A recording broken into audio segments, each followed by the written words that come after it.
Esto nunca debió salir a la luz. No aparece en internet, ni en periódicos, ni en archivos públicos. Fue sepultado, como todo lo que incomoda a los que mandan. Pero yo estuve ahí, y ahora que soy el único que queda, lo voy a contar. San Isidro del Valle, 1982. Un pueblo que casi no figura en los mapas. Casas de madera vieja, calles de tierra, y más perros que personas. Ahí crecimos todos, y ahí fue donde Laura Salas desapareció. Ella tenía apenas 23 años. Pelo oscuro, mirada serena, de esas personas que no levantan la voz ni aunque el mundo se esté cayendo. Era voluntaria en la biblioteca local, ayudaba en la iglesia, y vivía con su madre cerca del Monte del Este. Recuerdo que fue un viernes, 4 de junio. Dijo que iba a dejar unos libros donde una amiga. Salió en su bicicleta a eso de las 5 de la tarde, y nunca más regresó. La bicicleta apareció 2 días después, tirada a un lado del camino de tierra que bordea el monte.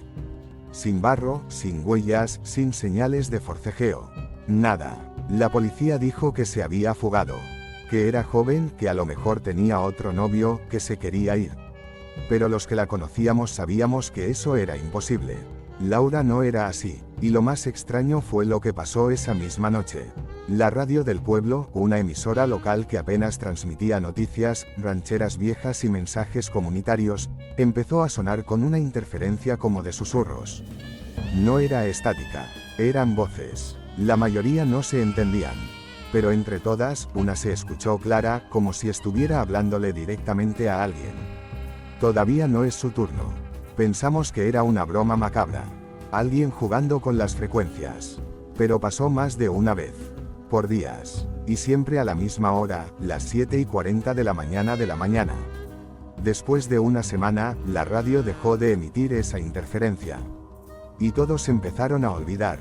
A callar. El caso fue cerrado. La familia de Laura se mudó. Nadie volvió a hablar del tema. Hasta que, 19 años después, el 14 de abril del 2001, a las 7:40 exactas de la mañana, un hombre que llevaba leche a la feria vio a una mujer caminando por la carretera vieja. Iba descalza, con el vestido floreado que Laura usaba siempre, y con el cabello trenzado como si acabara de salir de su casa. Se acercó, pensó que era una drogadicta, o una perdida. Pero cuando ella lo miró, sintió que ya la había visto antes. ¿Está bien, señora?, le preguntó. Ella solo dijo, me llamo Laura, ¿qué día es hoy? El hombre llamó a la policía. La llevaron al hospital, le hicieron pruebas. Todo estaba normal, excepto por una cosa, no había envejecido ni un solo día. Y cuando uno de los doctores la dejó sola en la habitación, una de las enfermeras aseguró haberla escuchado susurrar una frase mientras miraba por la ventana. Todavía no es su turno. No era posible. Ninguna prueba médica lo explicaba. Ninguna autoridad lo reconocía. Y sin embargo, ahí estaba ella, sentada frente a nosotros, con la misma cara de hace 19 años. Laura fue ingresada en el Hospital Regional de Coto Verde, a unos 15 kilómetros del pueblo. Nadie la esposó, nadie la interrogó con fuerza, pero todos sabían que algo no cuadraba. Los análisis de sangre dieron algo extraño, sus niveles hormonales eran idénticos a los de una mujer de 23 años.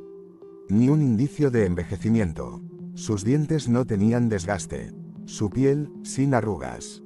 Ni siquiera tenía callos en los pies a pesar de haber caminado descalza por kilómetros. Los médicos quedaron tan confundidos que decidieron traer a un psicólogo de la capital para evaluar si estaba mintiendo. Su nombre era Dr. Armando Rivas. Aún tengo las notas de su informe. Paciente presenta amnesia parcial. Dice no recordar nada entre 1982 y la fecha actual. Su lenguaje, tono y forma de expresarse están congelados en el tiempo. Habla como si aún viviera en los años 80.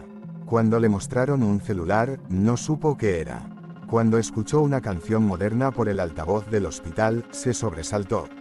Y cuando la llevaron a una habitación para descansar, se quedó en una esquina, con los brazos cruzados, mirando fijamente la puerta. Como si esperara que algo entrara por ella. Pasaron 3 días. La familia fue contactada, pero ya no vivían cerca. Su madre había muerto, y su única hermana, Lucía, vino desde Cartago para verla. Cuando entró a la habitación, la tensión se volvió irrespirable. Lucía estaba envejecida, con canas, una mujer completamente distinta a la niña que Laura recordaba. Pero Laura seguía igual. Lucía rompió en llanto, y Laura la miró en silencio durante varios segundos, como si no la reconociera. ¿Quién sos?, preguntó, en voz muy baja. Soy yo, Lucía, tu hermana. No, mi hermana es una niña. La tensión se rompió, las enfermeras sacaron a Lucía. Y desde entonces, Laura dejó de hablar. Los siguientes días no pronunció ni una sola palabra. Solo escribía garabatos, palabras sueltas, y un dibujo, repetido una y otra vez. Un ojo en la frente de una figura sin rostro. Ese dibujo apareció al menos 30 veces, en servilletas, en hojas, en la pared del baño. Los doctores decían que era esquizofrenia, que era una reacción al trauma. Pero había algo más. Cada noche, a las 8 menos 20 de la tarde, Laura se sentaba en la ventana y murmuraba una sola frase, siempre la misma. Todavía no es su turno. Nadie entendía a quién se refería. Hasta que una noche, alguien la escuchó hablar con otra voz. Como si no fuera ella. Una enfermera juró que la voz sonaba masculina, grave, y no correspondía con el movimiento de sus labios. Esa fue la noche en que el doctor Rivas desapareció. Literalmente. Salió del hospital en su auto, dijo que necesitaba aire, y jamás llegó a su casa. El último mensaje en su grabadora de notas decía esto. Ella no volvió sola. Trajo algo con ella. Algo que quiere más. El doctor Armando Rivas desapareció la noche del 18 de abril del 2001. Nunca se encontró su vehículo. Nunca apareció su cuerpo. Y el hospital negó que estuviera asignado al caso. Pero alguien filtró las grabaciones. Yo era técnico de mantenimiento en ese hospital. Me encargaba de las cámaras, los sistemas de respaldo y los archivadores digitales. Una semana después de su desaparición, mientras limpiaba el cuarto de registros, encontré una caja etiquetada como Rivas, audio privado. Dentro había una grabadora de cinta. Vieja, polvorienta. Solo una tenía algo grabado. Presioné play y escuché lo siguiente. Sonido de encender grabadora. Caso Laura Salas. Día 4 de observación. Su estado físico sigue siendo anormalmente intacto para una mujer nacida en 1959. Hoy me preguntó por personas que aún no han nacido. Dijo nombres que no están en la base de datos. En su habitación se apagan las luces solas. Ayer una cámara se fundió por completo y olía a quemado. El personal está asustado. Y luego, un silencio largo. Muy largo. Después, la voz cambia.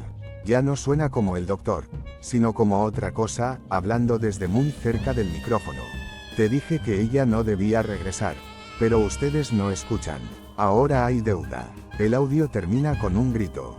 Uno seco, como si le hubieran arrancado el aire. No se lo mostré a nadie. Solo hice una copia. La original desapareció la mañana siguiente. Y ese mismo día, la habitación de Laura fue sellada por razones técnicas.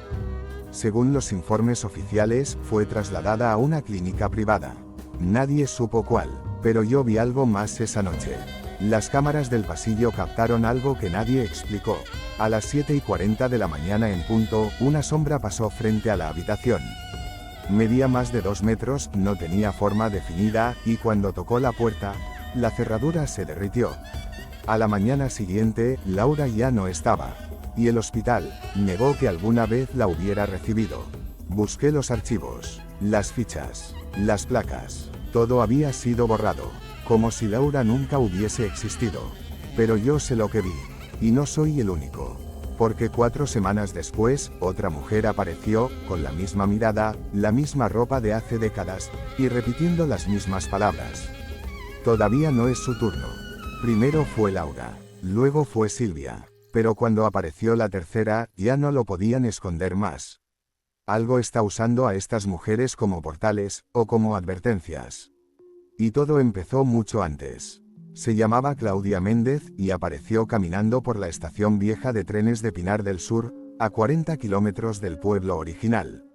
El mismo patrón, descalza, ropa antigua, sin heridas. La fecha, 21 de mayo del 2001. Y la hora exacta, 8 menos 20 de la mañana. Lo primero que dijo al ver a los agentes fue: este no es mi tiempo. Pero ya no puedo regresar. Fue ingresada a otro hospital, en otra provincia. Nadie la conectó con Laura. Oficialmente era una indigente, pero un joven periodista llamado Héctor Malabasi, que ya había oído rumores del primer caso, vio su foto en el archivo policial y notó algo que cambiaría todo. Claudia también había desaparecido en 1982, en otro pueblo, el mismo mes que Laura. Mismo año, mismo patrón, y algo más, ambas mujeres habían nacido un 23 de julio. Él comenzó a investigar, obsesivamente. Consultó periódicos de esa década, archivos parroquiales, incluso radios comunitarias. Encontró que, entre abril y junio de 1982, se reportaron al menos 5 desapariciones de mujeres jóvenes en pueblos distintos, todos conectados por una vieja línea ferroviaria en desuso. Ninguna fue resuelta. Las emisoras de la época también mencionaban interferencias extrañas en la señal, entre las 7:40 de la mañana y las 8:15 de la mañana, siempre acompañadas por susurros, voces apagadas, o frases en idiomas no identificables. Cuando Héctor publicó el primer borrador de su investigación en un blog pequeño, su computadora fue hackeada, sus correos borrados, y su cuenta bancaria congelada por actividad sospechosa. Alguien no quería que esa información se supiera. Y entonces, llegó el último caso. La tercera mujer apareció el 3 de julio del 2001, en las ruinas de un antiguo refugio militar abandonado, en el bosque que conecta todos los pueblos donde ocurrieron las desapariciones. Tenía los ojos vendados, la piel llena de marcas como símbolos, como si los hubieran grabado con fuego. Y cuando intentaron quitárselos, gritó una sola frase: si ven su rostro, también estarán marcados. Uno de los paramédicos que la asistió se volvió loco 3 días después.